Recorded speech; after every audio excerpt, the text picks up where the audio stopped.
विग्रो stock market podcast में स्वागत है, जहां मिलती हैं रियल टाइम स्टॉक अलर्ट्स सीधे व्हाट्सएप पर।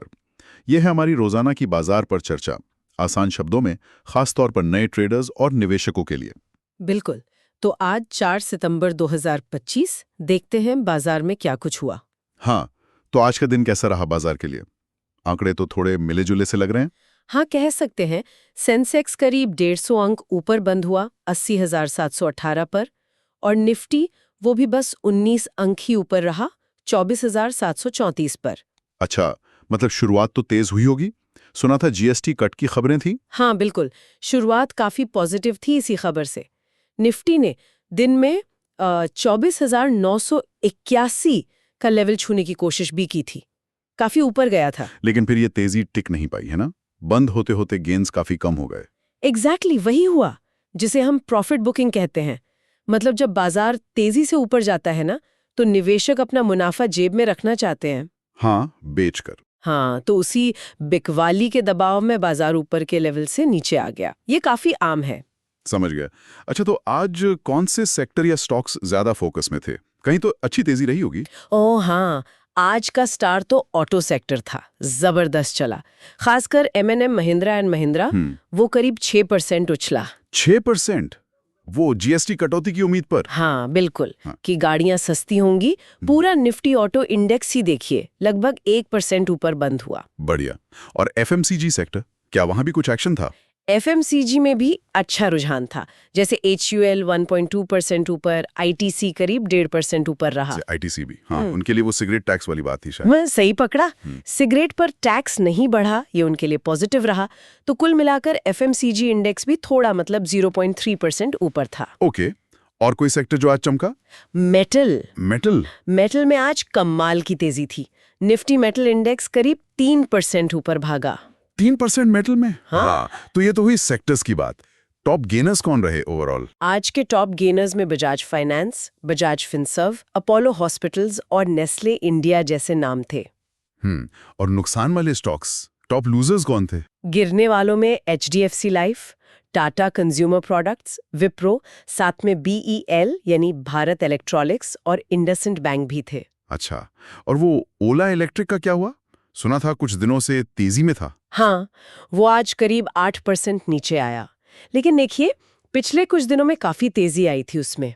तो ये भी वही प्रॉफिट बुकिंग? बिल्कुल। जब कोई स्टॉक इतनी तेजी से ऊपर जाता है, तो अक्सर निवेशक कुछ मुनाफा निकाल लेते हैं। ये नॉर्मल है।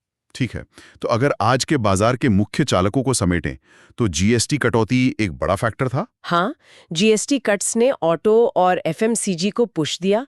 लेकिन दूसरी तरफ, जैसा हमने कहा, प्रॉफिट बुकिंग आ गई और ग्लोबल संकेत भी थोड़े मिले जुले थे, तो उसने भी तेजी को रोका।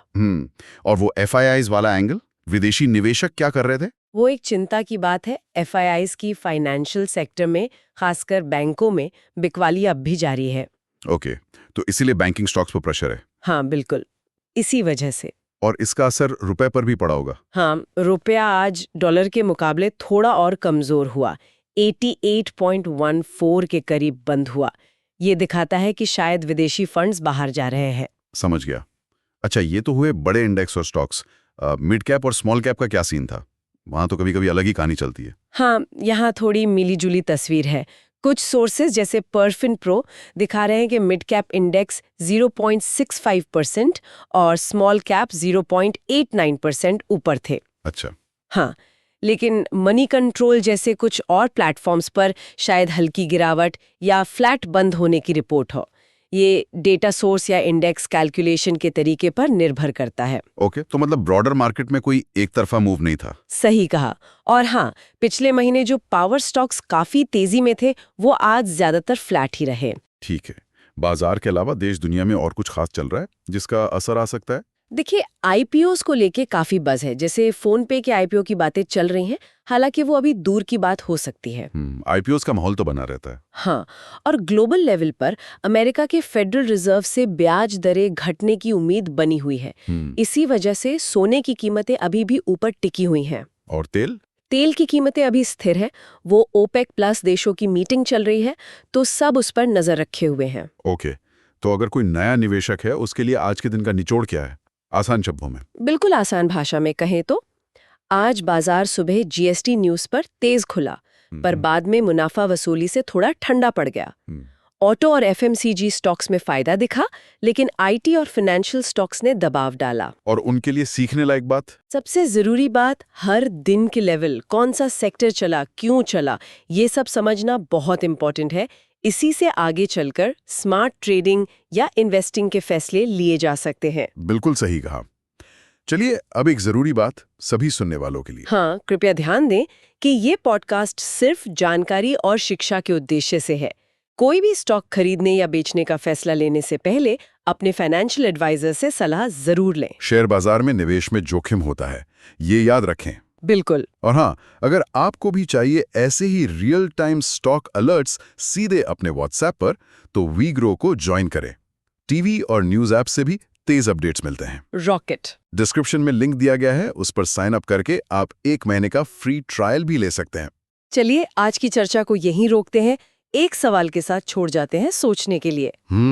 ये जो जीएसटी सुधारों का असर आज ऑटो और एफएमसीजी पर दिखा, क्या ये कंजम्पशन में मतलब लोगों की खरीदारी में एक लंबी तेजी लाएगा, खासकर तब जब ग्लोबल माहौल थोड़ा अनिश्चित सा है? हाँ, ये देखना वाकई दिलचस्प होगा। आगे इस पे नजर रखनी पड़ेगी।